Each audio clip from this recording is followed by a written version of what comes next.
20 जनवरी 2024 का जो पेपर है इसमें हमने मैथ्स और मानसिक योग्यता परीक्षा को हल कर लिया है। अभी मैं आपको भाषा परीक्षण जो आपका हिंदी लैंग्वेज वाले जो पेपर है वो हिंदी में जो अनुच्छेद दिए हैं उनको हम पढ़ रहे हैं।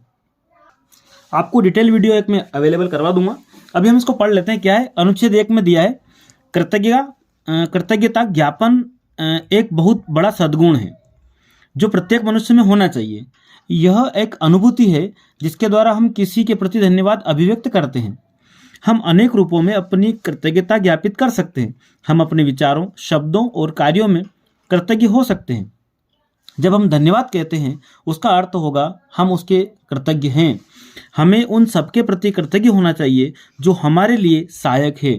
हमें ईश्वर के प्रति कृतज्ञ होना चाहिए क्योंकि उसने हमें अनेक अच्छी वस्तुएं प्रदान की है। हमें उसे अपने हृदय के अंतरतम से धन्यवाद देना चाहिए। तो इस पैसेज को आपने 2 से 3 बार पढ़ा होगा। ठीक है, अभी आप मिलान कर रहे हैं कि आप कितने अंक प्राप्त कर रहे हैं। कमेंट बॉक्स में बताइए आप कितने नंबर ला रहे हैं। और 80 नंबर का पेपर था, 80 प्रश्न का पेपर था और 100 नंबर इसके हैं। तो आप जितने अंक जितने आपके सही हुए हैं उसमें आप गुणा कर देंगे 1.25 का, तो आपका कितने आप मार्क्स ला रहे हैं ये आपको पता चल जाएगा। ठीक है, तो धन्यवाद शब्द का जो अर्थ है, धन्यवाद का अर्थ है कि हम क्या है, उच्च है, उदास है, दुखी है, कृतज्ञ। तो यहाँ 61 का जो है आपने डी लगाया होगा। महान सद्गुण क्या है, तो क्रूरता प्रदर्शन, कृतज्ञता प्रदर्शन करना, तो ये बी ऑप्शन होगा इस पैसेज के अकॉर्डिंग। तो यहाँ पर 62 का आपने बी लगाया होगा। 63 में अपने में भी कृतज्ञ हो सकता है, तो सद्गुणों, विचारों, कर्तव्य और आमदनी। तो इस पैसेज के अनुसार अगर आप देखोगे तो अपने विचारों में भी कोई कृतज्ञ हो सकता है। ठीक है। 64 सहायक शब्द है, संज्ञा है, क्रिया है या सर्वनाम है या विशेषण है। तो यहां पर आपका डी उत्तर होगा, विशेषण है। सद्गुण का अर्थ है, 65 का आपने ए लगाया होगा।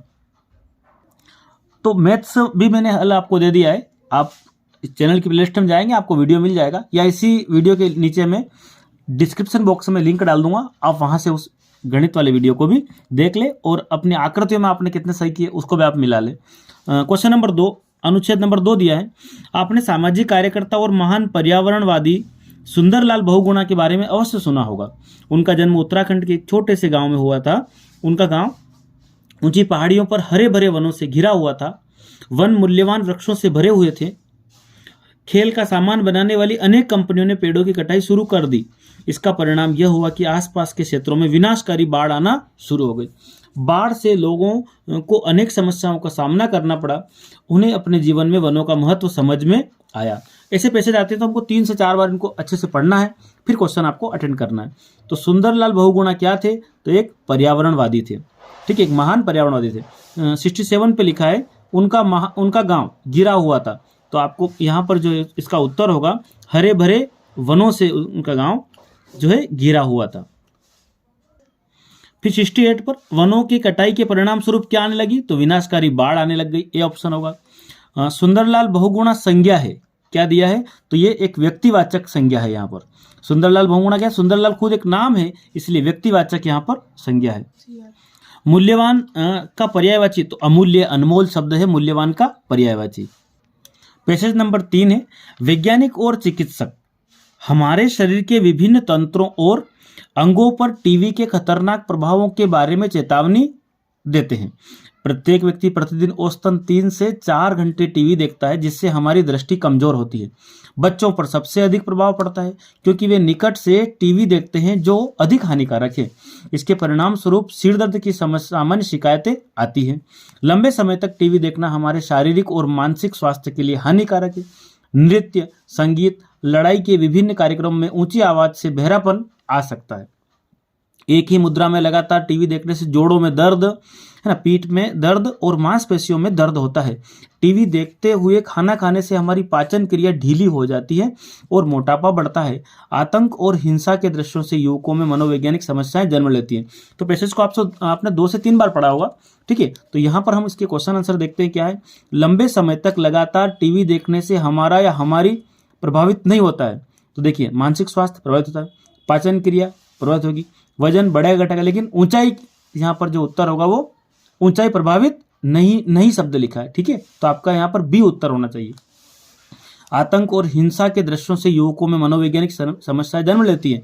मनोवैज्ञानिक समस्याओं का संबंध है तो ये हमारे हार्ट से नहीं, श्रवण क्षमता से नहीं, मानस से, मन से, किससे है? तो यहाँ पर 72 का आपका ए उत्तर होगा। टीवी देखने का प्रभाव बच्चों की दृष्टि पर सबसे अधिक पड़ता है क्योंकि उनकी पाचन क्रिया ढीली हो जाती है। टीवी देखते हुए वे गलत मुद्रा में बैठते हैं, ठीक है। वे टीवी को बहुत निकट से, दृष्टि लिखा ना, दृष्टि पर सबसे अधिक प्रभाव, तो मतलब वो टीवी को बहुत नजदीक से देखते हैं, इसका मतलब सी उत्तर होगा। वे टीवी देखते हुए खाना, तो यहाँ पर आएगा आपका दृष्टि पर प्रभाव कैसे होगा, तो यहाँ पर सी उत्तर होगा। 74 जो है ढीली शब्द का समानार्थी, तो ढीली का मतलब होगा शक्तिपूर्ण भी नहीं होगा, व्यस्त भी नहीं होगा, तीव्र माने तेज भी नहीं होगा, धीरे। ढीली का समानार्थी क्या होगा? धीरे शब्द होगा, सी। अनुच्छेद में प्रयुक्त हानिकारक शब्द का विलोम पूछा आपसे। हानिकारक शब्द का विलोम पूछा है, मतलब उल्टा, तो हानिकारक का जो विलोम होगा तो उपयोगी होगा, ठीक है। तो 75 का यहाँ पर सी उत्तर होगा, है ना। पेसेज नंबर 4 अनुच्छेद 4 है, विनम्रता एक महान गुण है। इसका अभिप्राय है विनम्र, कोमल और सुशील होना। यह घमंडी होने के उलट है। यह स्वयं पर नियंत्रण रखने की गुणवत्ता है। ऐसा व्यक्ति जिद्दी नहीं होता है, वह दूसरों से सलाह लेता है और उनके अनुभव से सीखता है। वह अपना स्वयं का विशेषज्ञ है। वह आसानी से नाराज नहीं होता। एक विनम्र व्यक्ति अपनी गलतियों और कमियों को मुस्कान के साथ स्वीकार करता है क्योंकि वह आत्म केंद्रित नहीं है, इसलिए वह विचारवान है। तो विनम्रता एक है, तो यहाँ पर एक विनम्रता एक महान गुण, तो यहाँ पर गुण आएगा, ठीक है। 77 विनम्रता का अभिप्राय, अक्खड़ होना, सविनय होना, क्रूर होना, दयाहीन होना। तो विनम्रता का मतलब है सविनय होना, तो यहाँ पर बी उत्तर होगा। विनम्र व्यक्ति से सीखता है, दूसरों के अनुभव से, स्वयं के अनुभव से, अध्यापकों के अनुभव से, तो ये आएगा विनम्र व्यक्ति स्वयं के अनुभव से। यहाँ पर जो है विनम्र व्यक्ति से सीखता है, तो आपको यहाँ पर, तो यहाँ पेसेज के अनुसार लिखा है वह दूसरों से सलाह लेता और उनके अनुभव से सीखता है, तो दूसरों से उत्तर आएगा यहाँ पर, ठीक है। तो पेसेज के अनुसार ही चलना है आपको। तो विनम्र व्यक्ति दूसरों के अनुभव से सीखता है, मतलब 78 का ए उत्तर यहाँ पर सही होगा। घमंडी किसका पर्यायवाची है? तो घमंडी शब्द का पर्यायवाची पूछा आपसे, है ना। तो घमंडी का होगा अक्खड़, ठीक है, ये इसका पर्यायवाची होगा, है ना। उसी प्रकार 80 का जिद्दी का विलोम पूछा है, तो जिद्दी का जो विलोम होगा वो सहमत होगा। एक जिद्दी व्यक्ति अटल होता है, अपनी बात पर कठोर होता है, अपने स्वेच्छा से काम करता है, लेकिन सहमत होगा मतलब दूसरों की बात मानने वाला होगा। तो 80 पर जो है आपका जो है सी उत्तर होगा। इस प्रकार मैंने आपके 80 क्वेश्चन अवेलेबल करवाए हैं, 2 वीडियो और मैंने बना रखे हैं, तो आप जरूर उनको देखें और अपने नंबर आप मार्क करके बताएं कि आप 80 में से कितने क्वेश्चन आपके यहाँ पर सही है। कमेंट बॉक्स में अपना जवाब दें, आपका नाम लिखें, आप कितने अंक प्राप्त कर रहे हो आप जरूर बताइए। साथ ही चैनल को आप सब्सक्राइब कर लें ताकि आपको आने वाली जो जितनी भी जानकारी है वो सभी आपको मिलती रहे। ओके।